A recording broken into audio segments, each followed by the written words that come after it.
We haven't sold Lori G Pre yet, so we just as well work on it some more.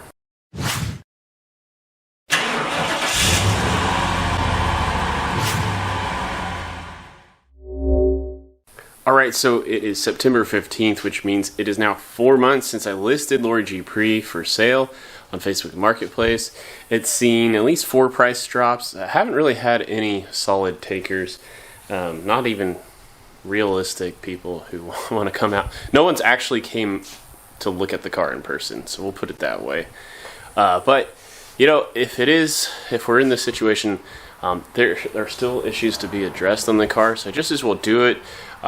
They're not going to be super expensive things, because, well, I've already taxed the budget, and I really kind of need to sell it at a certain price point to make my money at least back. So we're not going to make any significant mods to the project, but there are some things that I think we can fix for next to no dollars. Let's take a look. Most likely in this episode, all I'm going to tackle are going to be 2 of the 3 things I really want to do. So number 1 is there is a clattering sound coming from the front suspension. I thought maybe it had something to do with the old hubcaps, but clearly, obviously with the Corvette wheels, we've been driving around a lot, it still exists, so I need to figure out what's loose underneath. If I had to describe the sound to you, it sounds almost like it'd be like if a belly pan was missing like a couple bolts on the side and it was just slapping like a frame rail or something. Now, I don't think I have any sort of a belly pan under here. We'll remind myself when I get it up in the air in a second, but that's just the best descriptor I can give you. The second thing is, as you know, the hood does not stay open on its own, so our buddy Chad at Nobody Else's Auto here on YouTube helped us out and hooked us up with a new driver's side hood hinge. So hopefully, I don't know how this is really going to go as a one-man show. Hopefully we can get that on, and the hood can stay up on its own, and hopefully we can figure out what is causing that noise in the front suspension. The final third thing that I'd really love to do with this car before I sell it is, well, we put lowering springs in the front, so that means I should really do an alignment.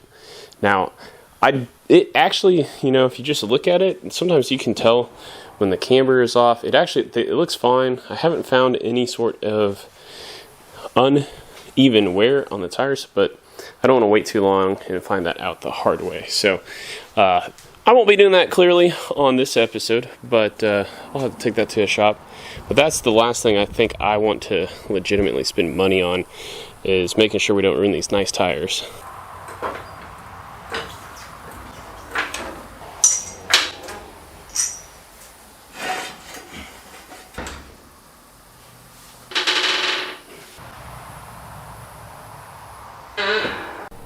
Okay, so we took driver's side tire off. Wasn't sure if I was going to absolutely need to, but figured just go ahead and bite the bullet, do the work, take it off, get out of the way so I could see, look around. You know, my other hypothesis was maybe it had something to do with the shock, because I think when I installed the lowering springs, one of the 2 sides, I forgot that, you know, you can throw an Allen wrench in here on the stud to help tighten down, but it seems like it's tightened down really well.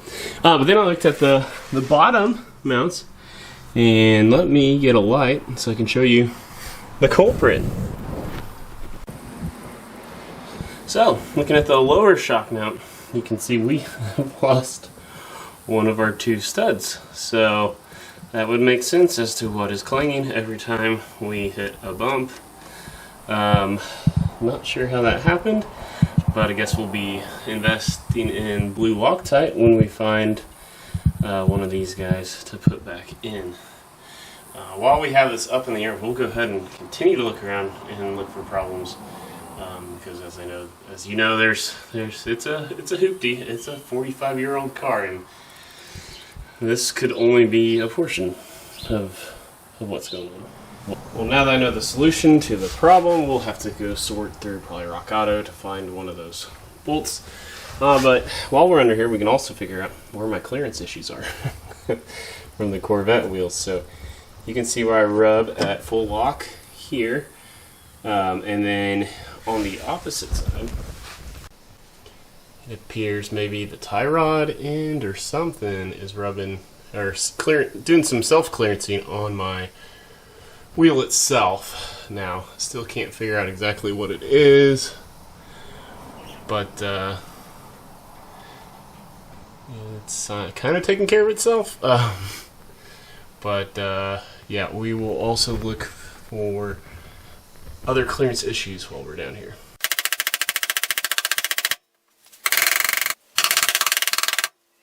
Okay, so we ended up finding the hardware on eBay, so we'll get that in the mail. We got that purchased already. Hopefully install that next week. So on to my next adventure, and I guess this is that point of the task where some of you are probably thinking, no, he's not seriously thinking about doing this by himself, is he? Well, yeah, I am. So here's the trick. We've got the prop rod in. What I'm gonna do is build up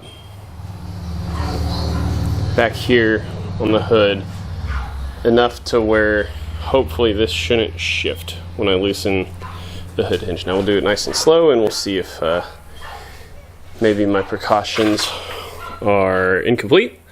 But look, if I'm wrong for whatever reason, I guess this just means it'll be time to replace the windshield. This was never going to be one of those things I was going to do, but I guess suppose if I make it worse, maybe we will be replacing this windshield. So I'll go ahead and tell you, for those who are worried, you were right now, in the event I end up being wrong.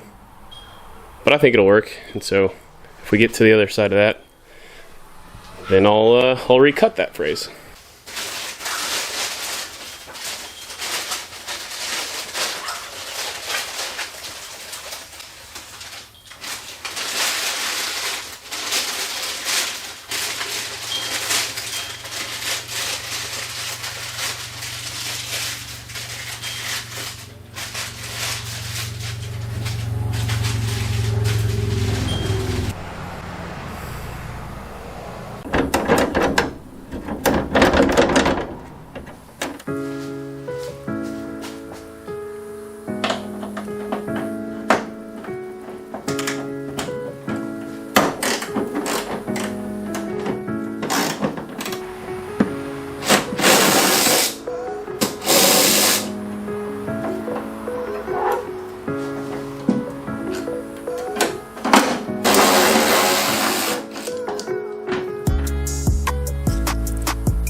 Okay, there you go. Someone else wins.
They're not even tightened down.